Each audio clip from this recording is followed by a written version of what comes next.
With the offseason coming to an end here really soon, the rumors continue to swirl about the Cardinals making trades that involve Nolan Arenado. Do you think he regrets not taking that trade to the Astros? We've got the latest gossip for you on today's episode of Locked On Cardinals.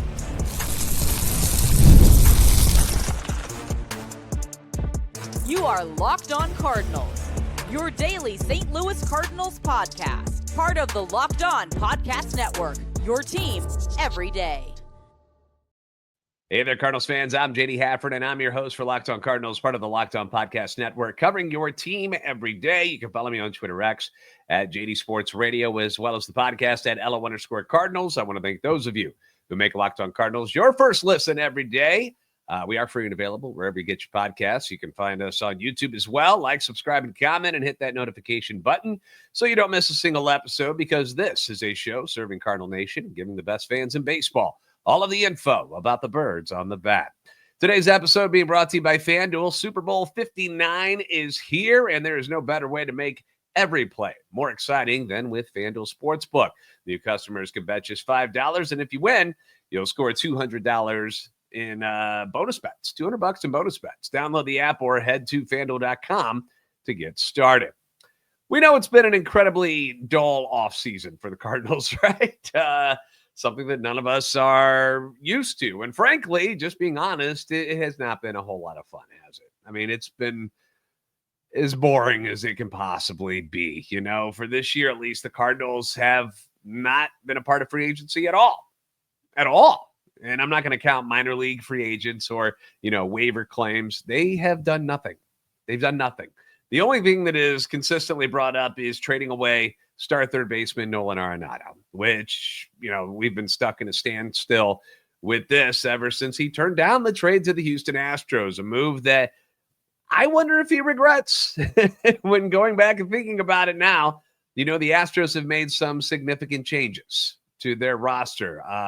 They picked up Isaac Paredes to play first base, and they had agreed to that deal to acquire Nolan Arenado when he vetoed it, and they immediately pivot from that to signing Christian Walker to play first base. They're going to move Paredes over to third base instead. They keep trading guys to the Cubs. Kyle Tucker and Ryan Presley both will be wearing Cubby Blue this summer, which are some significant upgrades for Chicago. The Astros are expected to be a better team than the Cardinals, plain and simple. Most places have them right around 86 to 88 wins, where the Cardinals are 76 to 78-ish. So if winning was the most important thing to Nolan Arenado, really missed a chance there to go someplace that will probably be doing a lot more winning than they will be in St. Louis. Now, he never had, as far as we know, had the Houston Astros on his list of places that he would like to play. Why? I'm not entirely sure. We haven't really heard. I mean, he would have been surrounded by a lot of established veterans, which we know is something that he's more comfortable with. Jose Altuve's there, Josh Hader, Yordan Alvarez. I don't know. Maybe he just didn't like the fit there. Perhaps he's still mad at Houston for the cheating scandal when they won the World Series. Maybe that's what it is. I mean, I could see someone like Arenado, who puts the blood, sweat, and tears into his craft and into the game of baseball and loves it dearly, holding a grudge like that, going, you know what? Y'all are cheaters. I will not play for you. But whatever the reason is, he said no. He said no. And now here we are at the end of January, and we are no closer to a trade than we were when he shot down that opportunity. We had Daniel Guerrero from the Post-Dispatch on the show yesterday, and he brought up, the uncertainty with Alex Bregman's free agency has held this process up. We've stated that many, many times here. The latest on that situation has some people believing that the Detroit Tigers have the best offer on the table, are willing to give Alex Bregman either the most years, the most money, whatever it may be, but that he, in his heart, may not want to play for the Detroit Tigers. So many are starting to think that he might just go back to Houston, which is where, these trades with the Cubs have kind of opened up some space, specifically that Presley trade. 6 years, 156, I think, is what the Astros were reportedly offering Bregman, and it doesn't appear they want to budge from that. So if he wants to go back to Houston, it appears there is a path for that to happen. The latest rumblings as far as where Arenado goes have him going to Boston, which we've talked about. But one writer for MLB.com suggested 3 different destinations. Will Leach says Boston. He picks the Royals and then the New York Mets as potential spots. Now, here's what he said about them. The Cardinals still want to make a trade happen. But for right now, with Alonso and Bregman still available, they're stuck. Neither Arenado nor his team imagined really at any point this offseason that they'd still be together when spring training starts, but they're both starting to run out of time. The Cardinals want to drop some payroll and clear third base for young slugger Nolan Gorman. Arenado wants to play for a team that's aggressively trying to win. But right now, neither is getting what they want.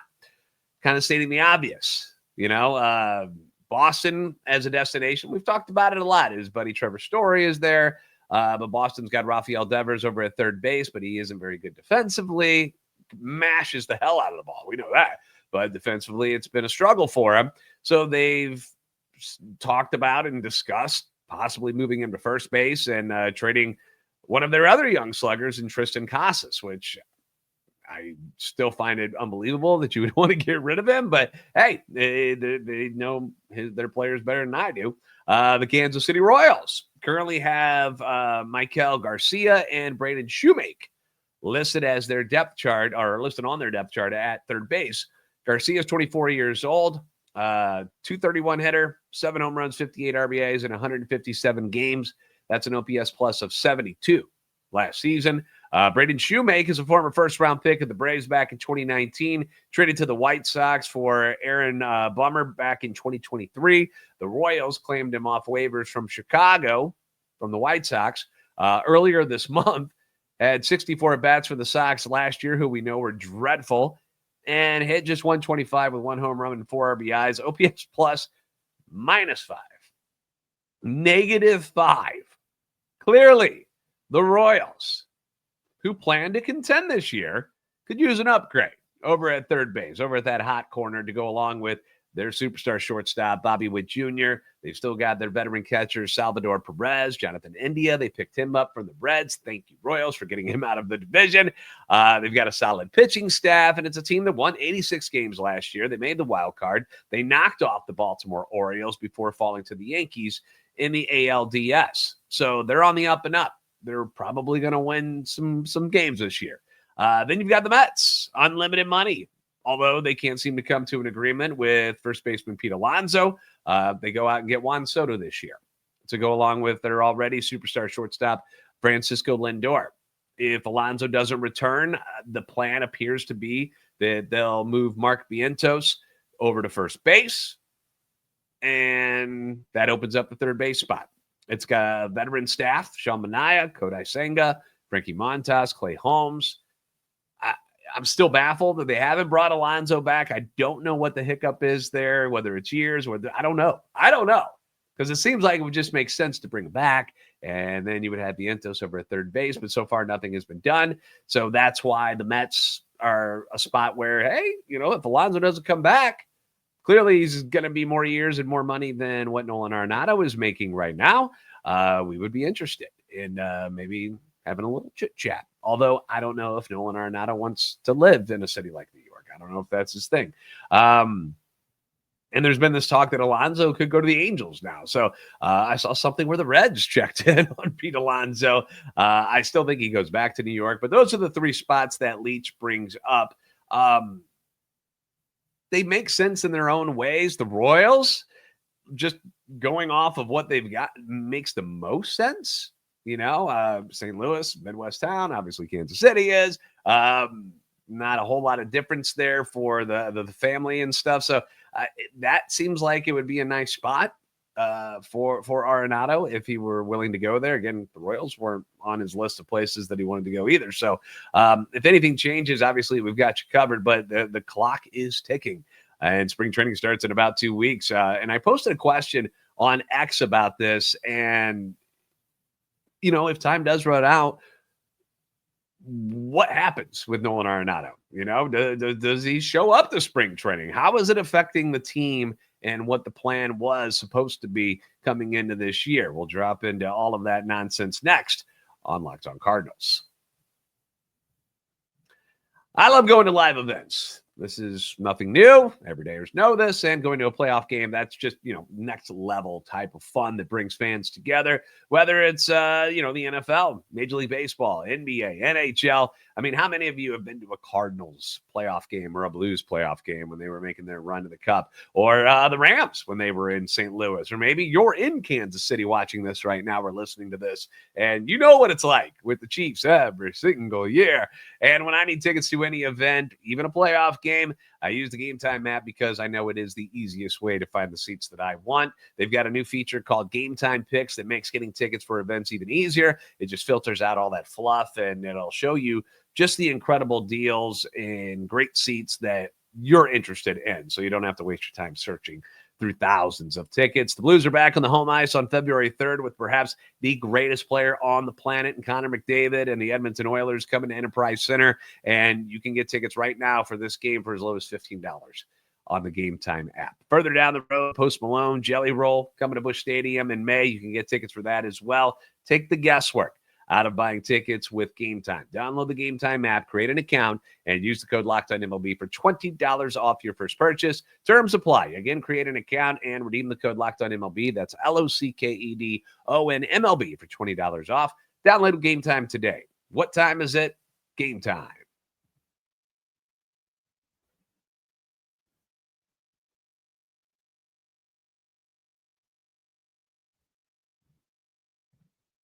Once again, thank you for making Locked On Cardinals your first listen every day. You can leave your comments on YouTube as well as on Twitter X anytime you want. That feedback always welcome and encouraged. We're going to talk about some comments and answer some questions a little bit later on in segment 3. But let's get back to Nolan Arenado. And what happens if he isn't traded?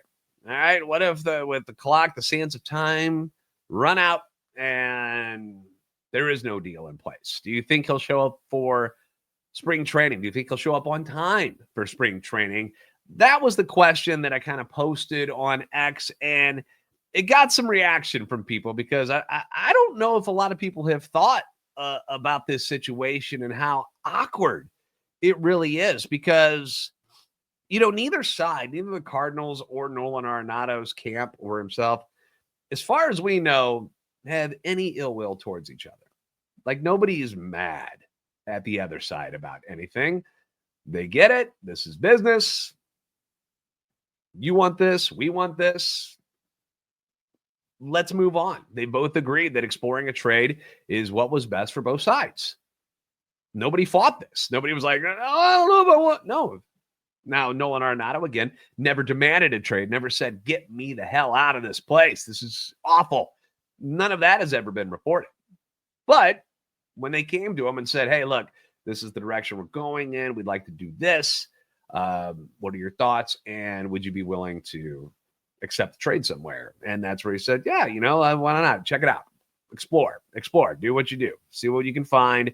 Here's some places I would prefer to go, because he holds the power with the no trade clause. And then you get Mo at the winter warmup where, what's the rest of the offseason going to look like? Priority number 1, 2, and 3 are trading Nolan Arenado. We're trying to get him out of here. How does that make somebody feel, right? If your boss comes to you, let's just put you in the shoes and make it more, like what we do each and every day. Your boss comes to you and you've agreed that working somewhere else was a good idea for both of you. And that all they want to do is try to get rid of you ahead of anything else going on with the company. That's the top priority, is transferring you somewhere else so you don't have to work underneath these people anymore. Would you be excited to have to walk through those doors again and be a member of that team? Now, it was brought up from a few people who responded that they believe Arenado would be a professional about things and show up on time. And I honestly did not mean it to come off that I think he's being unprofessional if he didn't. I don't think that Arenado would do that. I think he would show up on time. He's never shown any character flaws to suggest that he wouldn't. But I'm trying to put myself and you guys in his shoes about how weird this is going to be for him if he has to show up in Jupiter for the Cardinals, having already mentally checked out from this organization, going, you know what, my future's not going to be in St. Louis anymore. He's probably made peace with that and was probably a little excited to see what was on the horizon, where he could end up. Oh, who am I going to get to play with now? Not expecting to have to come back to this younger reset, rebuild, whatever the hell it is, situation where they're not expecting to compete for the division, a playoff spot, much less a championship, which is what Nolan Arenado's ultimate goal appears to be. And how do you feel excited or positive about anything when spring training begins, when you've already accepted the fact that you aren't going to be here anymore? And now you've got to reverse all of that and be like, oh man, now I got to go back. Are you sure? You know, Nolan has never been somebody to stir the pot in St. Louis. He's worked pretty well with the media, but he's not like this outspoken guy who always talks to the media after every game. He's not somebody that has or ever seeks the limelight. But you know that if he's still wearing the birds on the bat and has to report to Jupiter come spring training time, all of the attention will be on him in that clubhouse. There's nothing else to divert it. There is no new free agent to draw attention away from Nolan Arenado still being a member of the St. Louis Cardinals. There is no prospect who is coming up that everybody's going to be like, no, get out. We'll get to you, Nolan. We got to go talk to this guy. There's nobody like that. Sure, there's going to be Quinn Matthews and J.J. Weatherholt. These guys are going to be there at the beginning as non-roster invitees, but all of the attention is going to be on Nolan Arenado. And he's not a guy that seems all that comfortable with that type of stuff. They're going to be asking him, why are you still here? Why didn't you go to Houston? Wouldn't you rather be in Houston? Where else would you rather be than with the Cardinals? If you're going to be here, are you going to embrace this situation like Contreras and Sonny Gray have, where they've been kind of like, no, we want to be a part of this. We want to be a part of getting things right in St. Louis. Does the thought of mediocrity and not having expectations to win this year dampen your mood and love for the game so much that you'll be miserable and almost pouty the whole time while you're here? Not that I'm saying he's going to do that, but I'm just saying these are some of the questions that people might come up with and ask him. Will he be willing to sit more this year so that younger guys can play more, so that Thomas Ujasi can get a crack at things, and that Gorman and Alec Burleson and all these guys are going to have more chances to get at bats? Will he be willing to sit down to do that? Does any of this sound fun to you? If you're Nolan Arenado, does this sound like an environment and a situation you want to be a part of? No, it doesn't to me, which is why I wondered if he'd be like, hey guys, are you sure you don't want me to just stay away until a deal gets done? Fingers crossed. And if nothing happens, then yeah, I mean, you got to come to work. But I genuinely feel bad for this situation for Nolan Arenado, who has done nothing to put himself in this spot other than saying no to that Houston Astros trade. And I know he makes a ton of money because people are like, well, whatever. He's a ball player. He's playing a game for a living. He's rich, blah, blah, blah, blah. But if you ever worked in an environment where you're not happy, but you have to continue to punch that clock at that particular place anyways, if you've ever had to go through it, you know what I'm talking about. It is miserable. It is a miserable way to live. You are genuinely watching the clock to like when you can get the hell out of Dodge and just leave and not be there anymore. It's brutal. It's brutal. I think Nolan is very professional. I think he'd do his best not to make it look like he's unhappy, but deep down, you know, this is the last thing he or the Cardinals wanted. And it's hard to blame the Cardinals because you had a deal in place with the Houston Astros to move things along. You thought it was over. And Nato shot it down. He wasn't comfortable with it. Didn't want to do it yet. And now that window of opportunity has gone by. And now we're all sitting here like, we're kind of screwed. I just think he might sincerely regret that if something else doesn't come through soon, he's going to regret that he didn't take that trade to Houston. Probably the same way he probably regrets going back and not taking the opt-out clause in his contract when he had a chance to do that. But at the time, he thought the Cardinals were going to be trying to win championships and not do what they're going to do, at least what they say they're going to do here in 2025.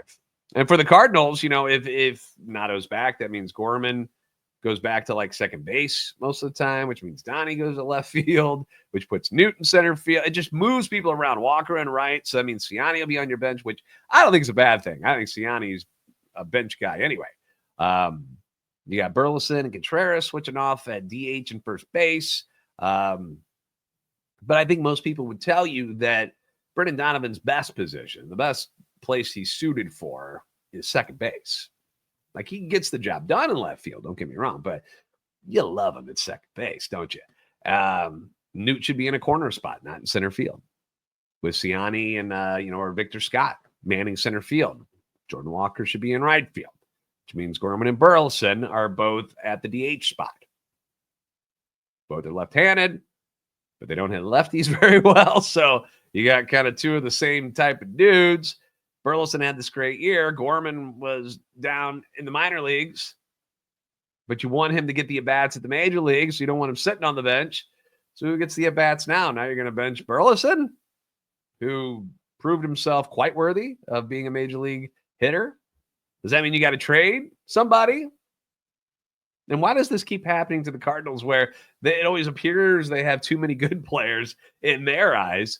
And it seems like every time they do trade someone because of this, and to make room for another guy to get more at-bats, they choose the wrong guy. They make the wrong choice, and it always comes back to burn them. The guy they get rid of ends up having a lot of success. The guy that they keep ends up not being what they wanted. And we just keep going around and around and around. It's annoying. I know. I feel it as well, guys. We're going to get into some fan feedback. That's next on Locked On Cardinals. Super Bowl 59 is here. One game, two teams, endless possibilities, and there's no better way to make every play more exciting than with FanDuel Sportsbook. Even if you aren't a fan of the Eagles or the Chiefs, you can still make the game fun with FanDuel. You can try to predict who's going to score that first touchdown, who's going to be the MVP. Normally, it's a quarterback, just throwing it out there. But the way Saquon Barkley has been, if the Eagles end up winning this game, probably going to be him. But you can even bet on the coin toss. That's something too. FanDuel just makes it easy to get in on all the action all game long. You can adjust your bets as the game unfolds with the live betting feature, and that'll allow you to stay involved no matter what's going on the field. The app is super easy to navigate, and knowing you can place a $5 bet and potentially win $200 in bonus bets for the Super Bowl is just icing on the cake. And that's exactly what you can do. Download the app or head to FanDuel.com to get started. That's just $5, and if you win, you'll score $200 in bonus bets. That's FanDuel.com. Bet with FanDuel, official partner of Super Bowl 59.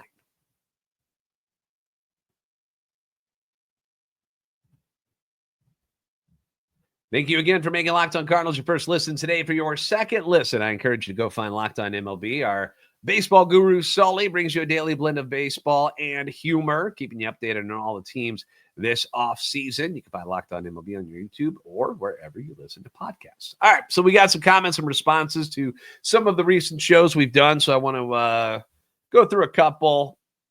Let's see what we got. Alpine Fan says, we need to play the young guys plain and simple. Move Arenado. As much as I never thought I'd say that, we need to let the young guys go out there and show us what they got. We get that. And if you believe ownership and Mo, that was the plan all along. Trade off the high-priced veterans, guys like Arenado and Contreras, Gray, Michaelis, Matz, Fetty, maybe even Helsley. Cut some of these guys who, you had options on, like Gibson and Len. You're letting Goldschmidt walk. You're letting Kittredge walk. And you're going to let, the guys that we've talked about, Gorman, Herrera, Pajes, McGreevy, Palante, and others fill all those spots instead. The problem is Wilson Contreras said, I don't want to go anywhere else. I don't want to get traded. Sonny Gray said, I came to St. Louis for a reason. This is where I wanted to be. It's why I just signed with you guys last year. I'm not trying to get traded. I don't want to leave. And I'm assuming that Michael has also said no because of his no trade clause. I honestly don't remember hearing anything about Michaelis actually being approached about being traded or asked if he'd be willing to move. But either way, it appears that he's going to be back in the fold. We've obviously covered the Arenado stuff. We've heard rumors that there have been some interest in Matz and Fetty, but they've been more like whispers than anything really substantial, like, oh, this team really wants to get their hands on Eric Fetty or is really trying to get Steven Matz to be that fifth guy or a bullpen guy or whatever.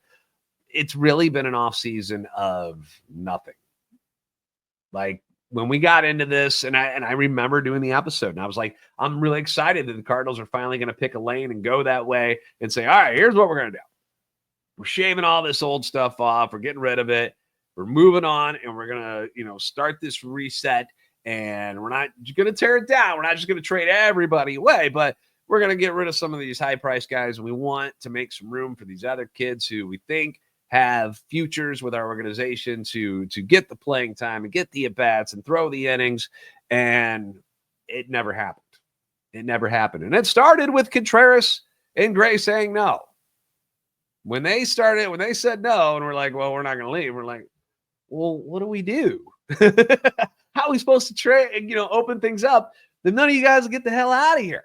They won't do it. So, granted, they have begun the minor league and player development upgrades, which they're way, way, way, way far behind on. They finally are doing that, which is great. They're getting the instructors and they're getting the right scouting, and they, Chaim Bloom's hiring people, and I'm all for that. Obviously, patience is something that fans are tired of hearing that word, but it's something we're going to have because you got to let Chaim Bloom and his people get in and start churning this thing and changing it. And it's going to take, it just is going to take time. It's just the way it is. But the major league team has lost, as I mentioned, Goldie, Gibson, Lynn, who, by the way, being talked about, teams are interested in him as a closer. Lance Lynn, wow. Didn't think that was going to happen, but that's been reported. Kittredge, Orioles, but it hasn't created the shuffle that some anticipated. So not much has changed, really, and it's really sucked. Let's just be honest about it. It has sucked. Q Jinx says, I'd much rather have Kyle Gibson at the 4 and Matz in the bullpen. That already makes the team better with minimal effort. You messed up with Matz. He's paid like a starter, but put him in the bullpen to help you win. Get him a good run so you can trade him. Matz to the bullpen makes so much sense to me that it's sickening. And not everybody agrees with me on this, but Matz to the bullpen, I think, is what's best for the Cardinals. If you look at the rotation real quick, you've got Sonny Gray. You've got Eric Fetty, Miles Michaelis, Andre Palante, and then Steven Matz. Now, out of those names, the only one that I think anybody considers a younger player and having something to prove is Andre Palante, who had a half a season last year as a starter, successful. But in a year where the Cardinals are saying they want to see younger players do more, give them chances to hey, let's see what you got. Only one of your starting rotation guys is somebody that there's some question marks about of what they are or what they could be. Everybody else, what the hell they are. We know how good Sonny Gray is. We saw how good Eric Fetty can be. Miles Michaelis, you know what he is at this point in your career. You know what Steven Matz is at this point in his career. It seems counterproductive. You're not really learning anything new with all of those guys in the rotation. Injuries happen. And I've brought this up before, where trading away from the starting rotation, not always a great idea because people tend to go down. Obviously, Steven Matz is somebody who gets hurt every year, like clockwork. Probably going to happen again. But I'd rather have another young arm in that rotation than Steven Matz. I also believe that Steven Matz has shown that he can stay healthier when he's just a bullpen guy and he's not gearing up for 5-6 innings. just in the time he's been in St. Louis. I want to see Michael McGreevy as a part of this rotation, and not just spot starting, but every fifth day. I want to see it. I like what I saw last year. I was shocked of how good it was. I want to see him. I want to see him duplicate that. I want to see if we got something good there. I definitely want to see Quinn Matthews at some point this year. Unless injuries or he just gets crushed at AAA Memphis for whatever reason, I want to see him at the major league level this year. Like, there's no point in holding him back. He's not a young kid when it comes to prospects. Like, he's not 19 or 20. He's pushing his mid-20s here. So, no, I want to see him at the major league level. I want to know what we got. Is Gordon Graceffo, who was one of your top pitching prospects just a year or two ago, is he a starter? Is he a reliever? What are you doing with him? I want to know. Is Zach Thompson going to get a chance to start ever again? What are you doing with him? Former first-round pick. What are we doing with him? Have we given up on him? Is it over? Drew Rom's coming back from injury this year. What's his ceiling these days? Takoa Roby, if healthy, can't be too far off from the major league roster, can he? There are people I want to see instead of Miles Mikolas and Steven Matz. I don't care what they can do anymore. There's just so many other guys. And part of me wishes that, they just eat the Mikolas money and move on. But it's the Cardinals. That's probably not going to happen. And I've said before, pitching depth, not easy to come by. So I kind of get it why you keep them around. There's been suggestions about moving Mikolas to the bullpen along with Matz, but again, it's the Cardinals. I don't see them doing that. I just don't. And I always try to stay optimistic about things on this podcast. I really do. But this roster, it just has got a stale feel to it, doesn't it? And I hope that guys like Jordan Walker and Nolan Gorman and Ivan Herrera and Lars Nootbaar, Victor Scott at some point, guys that have some exciting talent, Thomas Ujasi, I hope they're around and can help pick up this offense. And because that was the real problem last year, is not being able to score enough runs. I want to see if they can jumpstart this offense, become better players at the major league level. That's what I want to see. And I want to see if they can take this offense to the next level. Because right now, it just feels like a wash, rinse, repeat situation in 2025 rather than this reset that they said it was going to be. And that's just how I feel about it. And I think a lot of you agree with me. So anyhow, we got to wrap things up. Thoughts, comments, questions, leave them down below. We'll put them in our next fan feedback. Thank you again for making Locked On Cardinals your first listen every day. If you haven't already, please give us a follow on Twitter, X at @LO_Cardinals and at JD Sports Radio. Like and subscribe on YouTube to help our channel and love for the Cardinals grow. You guys are the best fans in baseball for a reason, and we will see you next time on Locked On Cardinals.